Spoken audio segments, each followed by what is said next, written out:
옳다라는 것은 창조의 질서로 회복이 되는 겁니다. 에덴 동산의 삶처럼 된다는 겁니다.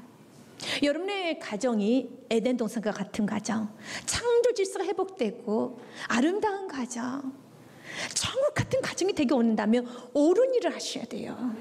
그 옳은 일의 첫 번째는 부모를 잘 섬겨야 됩니다. 그래서 우리 주님께서 오늘 여러분들에게 너희 부모에게 주 안에서 순종하여라 말합니다. 주 안에서 너희 부모에게, 우리는 어른들 참 잘 섬기죠. 세상의 부모 잘 섬기죠. 그것도 참 좋은 일이지만 너희 부모, 너의 아버지 어머니께 잘 섬기지 않고 다른 부모님을, 이웃을 섬긴다고 하는 것은 우리 중에서 그걸 그렇게 기뻐하지 않습니다. 우리가 신앙생활을 잘하고 전도도 열심히 하고 우리가 믿음으로 충만하다 하면서 하나님께서 나에게 맺어주신 부모님을, 나의 가족을 등한시하는 것을 하나님은 죄 없다 하지 않습니다. 그래서 디모데 전서 5장 8절 말씀을 보면 누구든지 자기 친족, 특히 자기 가족을 돌보지 아니하면 믿음을 배반한 자여 불신자보다 더 악한 자니라. 악한 자니라. 나의 부모, 나의 자녀, 나의 아내, 남편, 나의 친척, 나의 형제들 외면하지 말라는 겁니다. 이것은 가족의 이기심에 여러분 휘잡혀 살라는 뜻이 아니에요.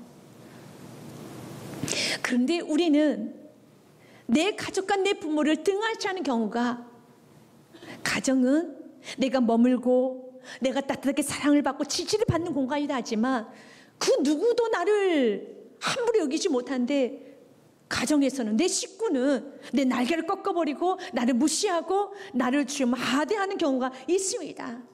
그 세상 부모에게는 잘합니다. 그런 내 부모에게는 나도 세게 나갑니다. 지금 이런 부분이 우리가 다 없어지기를 원하고 있습니다. 우리 주님께서는 너의 부모에게, 세상의 부모에게 잘하는 것으로 만족하지 말고 진짜 너의 부모에게 잘하여라. 너의 부모를 순종하여라. 그러면 내가 너를 축복할 것이란다. 부모님이 연로하셨을 때, 부모님이 깜빡깜빡하실 때, 또 부모님이 좀 미성숙해서 이 말 저 말 떠들고 계실 때, 그럴 때 자녀가 항상 겸손하게 웃으면서 부모를 잘 챙기는 모습을 보면은 하나님은 너무 기뻐하세요. 그래서 부모를 섬기는 건 부모의 인격에 따라 섬기는 거 아닙니다. 부모의 실력에, 부모의 능력에 따라 섬기는 것이 아닙니다. 골로새 3장 20절 말씀에 보면 자녀들아 모든 일에 부모에게 순종하라. 이는 주 안에서 기쁘게 하는 것이라. 부모님께 순종할 때 주님은 기뻐하십니다. 내 부모를 잘 섬기고 내 부모의 기쁨이 되어지고 내 부모의 연약함을 감싸주면서 내 부모의 그 가려운 부분을 긁어주고 감싸주고 덮어주면서 챙겨주면서 본인도 힘들지만 물질로 공급해주고 항상 좋은 곳을 대접하려고 하고, 그리고 조금 미성숙한 부모, 때로는 부모가 나에게 어렸을 때 좋지 못한 행동을 했을 수도 있습니다. 그러나 이 모든 걸 다 뒤로 하고 여러분 부모님을 잘 섬기며 지금 그 모습 보고 참 기뻐하십니다. 그리고 이 말씀 믿지 않는 자녀들에게 하는 말씀은 아닙니다. 믿는 저와 여러분 그리스도인이라며 너의 부모의 인격과 상관없이 아주 극단적으로 너의 부모가 너를 버렸다 할지라도 너는 그 부모를 사랑해야 된단다. 이건 그리스도에게 하는 말입니다. 룻이 그 인생을 살아냈어요. 룻은 이방 여인입니다. 모압 여인이었습니다. 근데 그 여인이 나오미, 시어머니를 통해서 하나님을 만났어요. 근데 나오미의 두 아들은 죽어버립니다. 그래서 룻은 과부가 됩니다. 그때 나오미가 룻에게 이런 말합니다. 룻아, 넌 여기서 머물러라. 그리고 새 인생 살아라. 넌 아주 젊어. 넌 아주 예뻐. 넌 앞으로 살 날이 많아. 난 늙으니 나 노모. 나를 따라오는 것이 아니라 너 여기서 있어. 나는 지금 고향 가서 힘도 없고 난 늙었으니까 난 고향 가련다. 그때 룻이 이렇게 말해요. 1장 16절 말씀에 룻이 이르되 내게 어머니를 떠나며 어머니를 따르지 말고 돌아가라 강권하지 마옵소서. 어머니께서 가시는 곳에 나도 가고 어머니께서 머무시는 곳에 나도 머물겠나이다. 어머니의 백성이 나의 백성이 되고 어머니의 하나님이 나의 하나님이 되시리니. 17절 말씀에는 같이 읽겠습니다. 어머니께서 죽으시는 곳에서 나도 죽고 거기 묻힐 것이라. 만일 내가 죽는 일 외에 어머니를 떠나면 여호와께서 내게 벌을 내리시고 더 내리시기를 원하나이다 하는지라. 아멘. 여러분, 룻이 그 노모를 따라갔던 것이 그가 착한 며느리여서 효부여서 아닙니다. 하나님을 만났어요. 신앙인은 부모를 버리지 않아요. 신앙인은 부모가 늙어도, 부모가 나에게 아무것도 해줄 수 없어도 그 부모를 끝까지 책임집니다. 왜 우리가 부모 섬기는 것을, 왜 우리가 어른을 섬기는 것을, 왜 우리가 부모에게 공양하는 것을 왜 이렇게 어렵게 생각할까요? 아주 어렸을 때 부모 섬기는 게 쉬워요. 왜냐하면 부모님이 나에게 용돈을 주고 모든 걸 다 해줍니다. 이제 나이가 듭니다. 그리고 부모님은 가면 갈수록 연로해져요. 그다지 부모님이 나에게 해주는 게 없어요. 줄 것이 없어요. 만약 여러분의 부모님이 매일 찾아갈 때마다 1,000만 원씩 주는 거예요. 찾아가지 않을 자녀가 없겠죠. 이제 줄 거 다 줬어요. 없어요. 오히려 가면은 청소를 해드려야 돼요. 오히려 가면은 말동무가 되어드려야 돼요. 오히려 가면은 하다 말 또 묻고 또 묻고 해요. 잔소리도 많아져요. 내 나이 60인데, 내 나이 50인데 여전히 이거 해라 저거 해라, 밥 잘 챙겨 먹어라, 차 조심해라. 어머니, 내가 60이에요. 나이가 차 조심해서 밥 챙겨 먹으라면 어떡해요? 아니, 밥 잘 먹으라고. 먹었다고요. 밥 먹어라. 아니, 먹었다니까요. 밥 먹어라. 저 그만 먹어야 돼요. 제 배를 좀 보세요. 그러면 냉면 먹어라. 먹으라는 것밖에 없어요. 이제 나이가 들면 부모님은 나에게 그다지 해주는 게 없어요. 여기서 진짜 신앙인은 이미 하나님을 만나는 순간에 이젠 내가 더 이상 받으려고 하는 것이 아니라 하나님 내게 주신 모든 환경에 이젠 나는 섬기겠습니다. 결국 부모를 섬기지 못한다는 건 자기 꿈이 너무 많은 거예요. 야망이 너무 많은 거예요. 자기 세상이 너무 많은 거예요. 그것이 부모가 걸림돌이 되는 겁니다. 시간 낭비라 생각하는 거죠. 룻은 젊어요. 룻도 인생이 있었을 것입니다. 그래, 하나님 만나는 순간에 이제 자기 인생을 펼치는 것이 아니라, 자기 꿈을 펼치는 것이 아니라, 자기 길을 가는 것이 아니라, 이제 하나님 만났으니 하나님 내게 주신 모든 사람에게 이제 나는 미랄이 되겠습니다. 나는 순종하겠습니다. 나는 섬기고 살겠습니다. 난 평생 내가 과부로 내가 살아도 어머님을 모실 수 있다면 나는 행복합니다. 그래서 하나님은 이런 며느리를 축복합니다.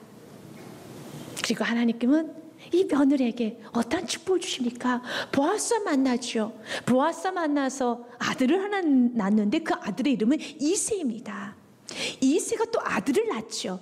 그 이름을 압니까? 여러분 굉장히 잘 아시는 분이에요. 다윗입니다. 다윗을 통해서 누가 오십니까? 예수 그리스도. 모압 여인이었습니다. 이방 여인입니다. 여러분, 그러나 그 여인이 하나님을 만나고 자기의 꿈을 펼쳐가는 것이 아니라 하나님께 허락하신 모든 환경에 감사하면서 섬기기로 나가기로 했었을 때 하나님은 오늘 말씀 그대로 내 부모를 잘 섬겨라. 너가 잘 되고 장수하리라. 주님 오늘 이 복을 주시기 원합니다. 얼마나 룻의 인생이 잘 됩니까? 얼마나 룻의 인생이 멋지게 됩니까? 우리 주님은 주님, 나에게도 은혜 내려 주시옵소서. 이제 하나님 만난 사람들은 여러분, 내가 뭔가를 더 가지려고 하는 것이 아니라, 더 받으려고 하는 것이 아니라 주려고 해야 됩니다. 나누려고 해야 되는 것입니다. 주 안에서 너희 부모에게 순종하라. 순종의 그 뜻은 히브리어로, 헬라어로 보면 휘파쿠라고 되어 있습니다. 아래에서 밑에서는 휘포라는 단어와 듣다란 음의 아쿠어가 결합된 단어입니다. 그래서 순종은 아래에서 듣는 겁니다. 위에서 내려다보면서 듣는 것이 아니라 겸손한 마음으로 아래에서 듣는 겁니다. 너의 부모의 말을 정말 그 부모의 말이 지혜의 말이고 꿀 떨어지는 말이고 너무 귀중한 보석과 같은 말이라고 생각하면서 아래서 들으라는 것입니다. 가르치려고 하지 말고 이제 나이가 들면 들수록 자녀는 더 똑똑해집니다. 그리고 부모는 더 깜빡깜빡해집니다. 그러면 이제는 오히려 아래서 듣는 것이 위에서 듣고요. 듣지도 않습니다. 가르치려고 합니다. 그러면 넌 잘 될 수 없어. 장수도 못해. 아니 넌 지금 많이 교만해졌어. 탈무드에 보면 이런 이야기가 나옵니다. 어느 날 밥상에 닭고기가 올라왔습니다. 잡수시려던 아버지가 물었습니다. 얘야, 이 닭고기가 어디서 났니? 아들이 묵뚝뚝하게 대답합니다. 아버지는 그런 거 묻지 마시고 잡수시기만 하세요. 이때 탈무드는 이렇게 결론을 내리고 있습니다. 이렇게 대답하는 아들은 천국에 갈 수 없다. 좀 우리가 좀 깊이 받아야 되는 말씀이죠. 교만하다는 거죠. 아버지는 드시기나 하세요. 이런 거 묻지 마시고.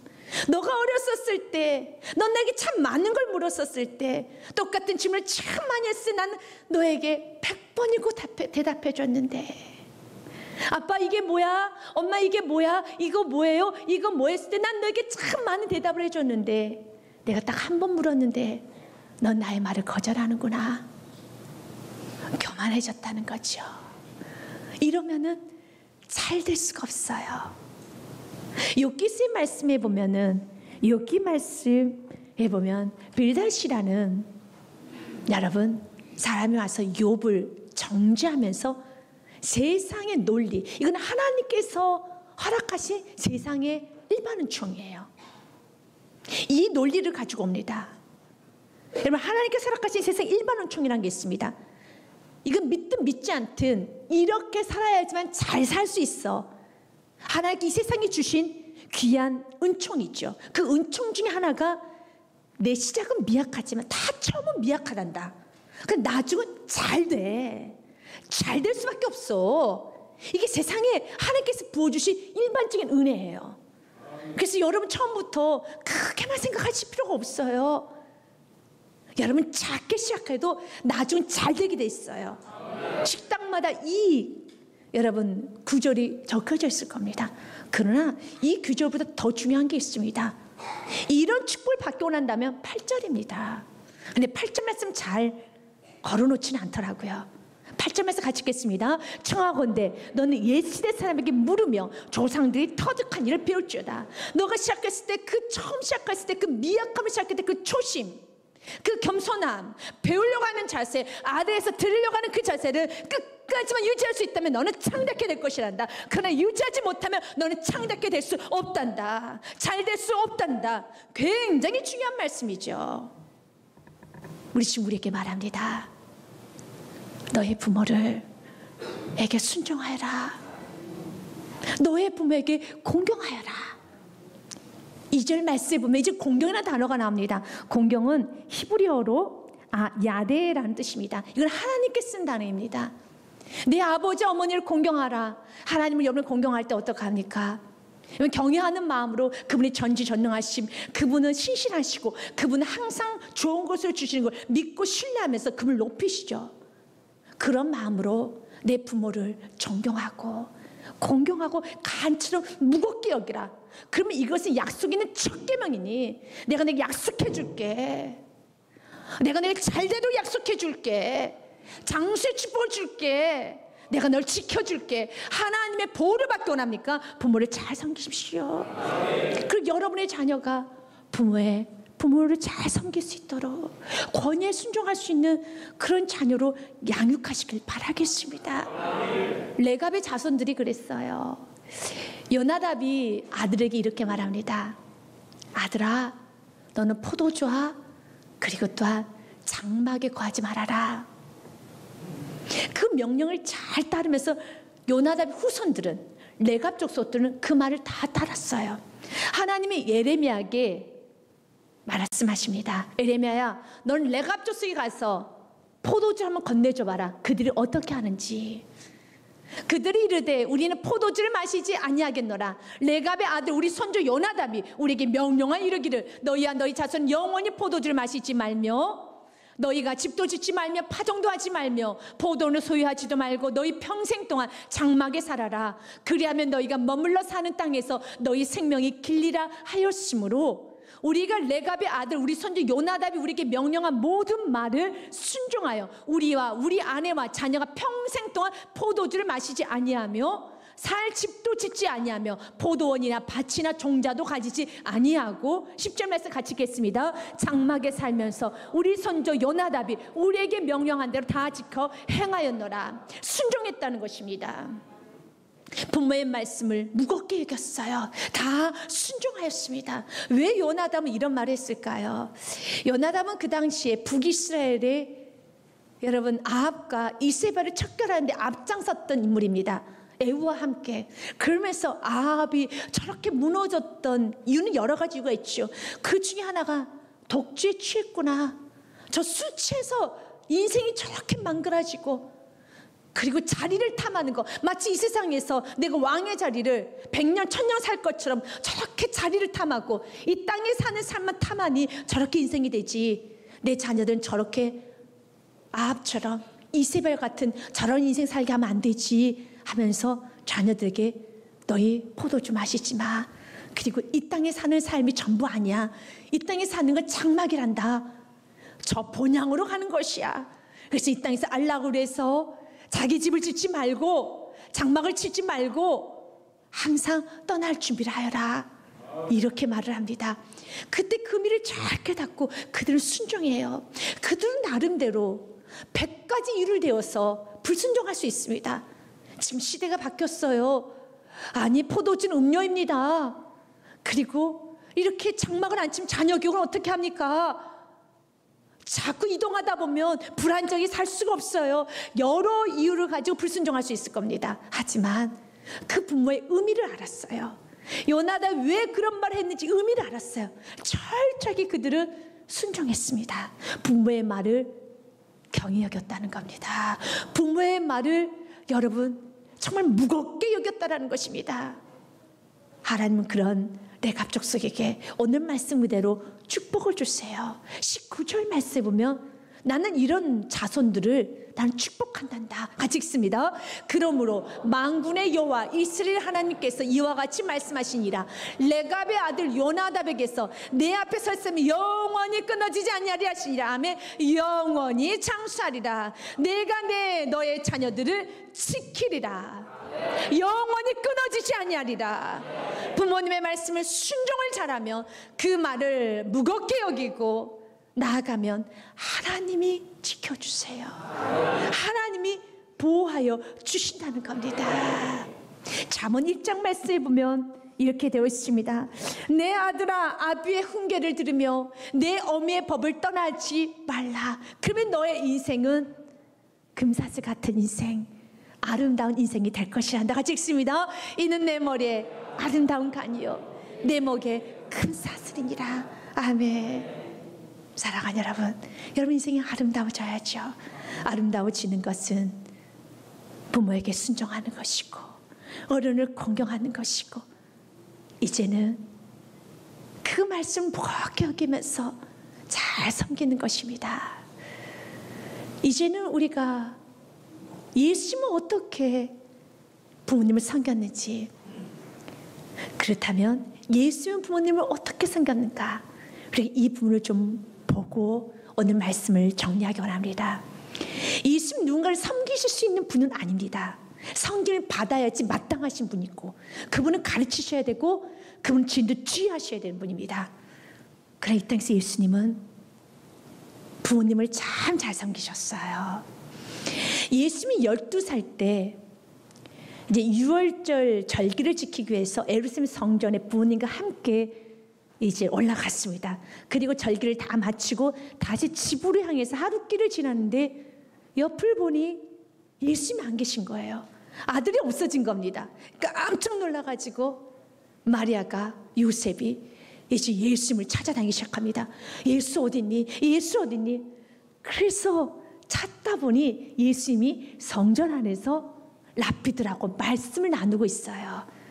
그때 마리아가 너무 걱정이 돼서, 그리고 너무 힘들게 찾았기 때문에 어찌 여기 계십니까? 아니 왜 여기 있니? 좀 한 소리 합니다. 그의 부모가 보고 놀라며 그의 어머니는 이르되 아이야 어찌하여 우리에게 이렇게 하였느냐? 보라 내 아버지와 내가 근심하여 너를 찾았노라 합니다. 이때 예수님은 두 가지 말씀으로 부모님을 섬깁니다. 첫 번째로는요, 예수께서 이르시되 어째 나를 찾으셨나이까? 내가 내 아버지 집에 있어야 될 줄 알지 못하셨나이까 하시니 주 안에서 부모님께 순종합니다. 말씀에 위배되게 가진 않습니다. 그것이 무엇입니까? 48절 말씀에 아이야 너 왜 여기 있었니? 예수님의 아이는 아니에요.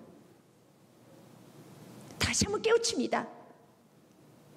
내가 12살이지만 잊으셨습니까? 어머니 잊으셨습니까? 믿음으로 곧바로 세웁니다. 말씀을 세워나갑니다. 잊으셨습니까? 아버지 요셉, 아버님, 아버지 잊으셨습니까? 어머니가 어떻게 나를 잉태한지 잊으셨습니까?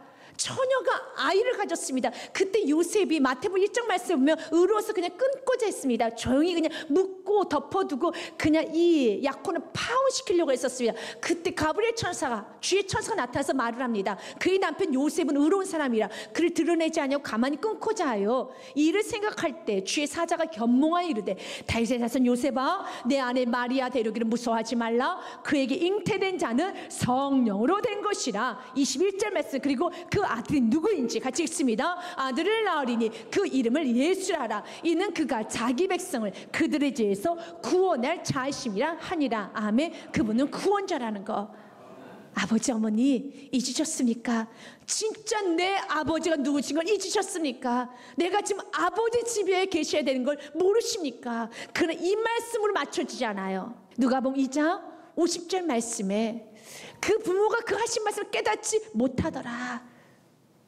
그럼 51절에 예수님의 태도 다 깨닫지 못했어요. 예수님의 태도는 51절 같이 읽습니다. 예수님과 함께 내려가사 나사렛에 이르러 순종하여 받드시더라. 그 어머니는 이 모든 말을 마음에 두니라. 아멘. 예수님의 섬김 바로 이런 섬김이라는 겁니다. 아버지 요셉, 어머님 마리아, 내가 누구인지 모르셨습니까? 내 아버지가 지금 누군지 모르십니까? 분명히 말씀을 전했습니다. 그럼 오히려 그 다음에는 이제 나를 잘 섬기십시오. 내가 누군지 똑바로 아셨지요? 제대로 행동하십시오. 라고 말하는 것이 아니라 말씀을 정확히 가지만 예수님이 목수인 요셉을, 여러분 시골 처녀인 마리아를 받으셨더라. 순종하여 받으셨더라. 이 순종이라는 것은 아래에서 듣는 겁니다. 예수님 아래에서 들을 이유가 없어요. 목수인 요셉에게 뭘 배워야 될까요? 천지를 만드신 그분께서, 나무를 만드시고 창조하신 그분께서 뭘 배워야 될까요? 배우실 게 있을까요? 들어야 될 게 있으실까요? 받으실 게 있어야 될까요? 없어요. 그럼에도 불구하고 예수님은 순종하여서 받으시더라. 그렇다면 예수님을 순종하여 받으셨다면 저와 여러분이 여러분 순종을 받으시 못할 분은 없어요. 예수님도 목수인 요셉을 받으셨고 시골 아낙네를 받으셨는데 인간인 우리가, 여러분 한 세대를 먼저 살아온 우리의 부모님을 잘 섬기지 못한다는 것은, 이것은 우리 안에 있는 여러분 교만과 거만과 거침이 아닐까 돌아보기 원합니다. 우리 주님은 오늘도 우리에게 약속합니다. 너희 부모에게 순종하여라, 공경하라. 이것이 약속 있는 첫 계명이니 땅에서 잘 되고 장수하리라. 여러분 삶의 날마다 이 축복을 마음껏 누리시는 복이 있으시길 주님의 축복드립니다.